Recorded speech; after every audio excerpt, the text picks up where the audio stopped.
Everyone welcome to doubt luck Rayagada district तरफ एक vacancy आ जाए ये हूँ तार नोटिफिकेशन तो देखो office of the principal women's college Rayagada work in interview हूँ 27/7/2024 नोटिफिकेशन मुझे आपको देखी दूसरी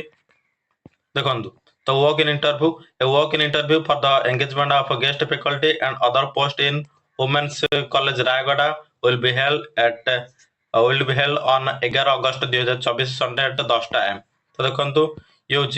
office of the principal women's college Raigarh तरफ वैकेंसी जे कि 11 अगस्त 2024 संडे रे 10 AM रे इंटरव्यू रही तो देखो कौन कौन सब सब्जेक्ट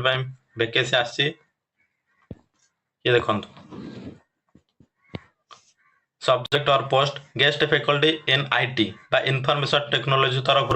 गोटे वैकेंसी आसी जार क्वालिफिकेशन होची मिनिमम पीजी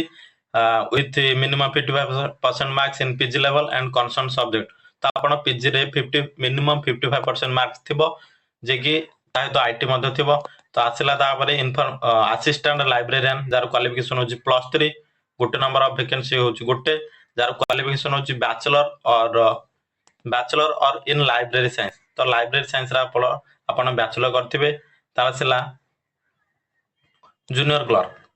क्लर्क ପାଇଁ ଗୋଟେ ଭେକେନ୍ସି ରହିଛି ଯାହାର କ୍ୱାଲିଫିକେସନ ଅଛି ବ୍ୟାଚଲର ଡିଗ୍ରୀ ୱିଥ ପିଜିଡିସି ତ ଆପଣ ପିଜିଡିସି ସାର୍ଟିଫିକେଟ ଥିବ ତା ସହିତ ବ୍ୟାଚଲର ଡିଗ୍ରୀ ବା ଗ୍ରାଜୁଏସନ କମ୍ପ୍ଲିଟ କରିଥିବେ ତା ଆସିଲା ପିଅନ ପାଇଁ ଗୋଟେ ଭେକେନ୍ସି ରହିଛି ଯାହାର କ୍ୱାଲିଫିକେସନ ଅଛି 10th ପାସ୍ ଏଣ୍ଡ ସୁଇପର ପାଇଁ ବା ଝାଡୁଦାର ପାଇଁ ଗୋଟେ ଭେକେନ୍ସି ରହିଛି ଯାହାର କ୍ୱାଲିଫିକେସନ ଅଛି 7th ପାସ୍ ତ ଏ ଦେଖନ୍ତୁ ତ ଆପଣ କଣ ସବୁ ଧରିକି ଯିବାକୁ ପଡିବ ଡକ୍ୟୁମେଣ୍ଟ ତ ଦେଖନ୍ତୁ ଏଠି ଦେଇଛି आपन बायोडाटा बा रिज्यूम धरिकी जिवे ताए तो original document and self attested xerox copy धरिकी जिवे एंड आपन 2 रिसेंट पासपोर्ट साइज फोटो धरिकी जिवे तने देखंतु आपन मैक्सिमम एज हवा दरकार 38 तो मिनिमम 18 to 38 ओके तो देखंतु ये होची 5 रिलैक्सेशन मध्ये दे जे कि SC ST and women candidate मान पाए तो धन्यवाद।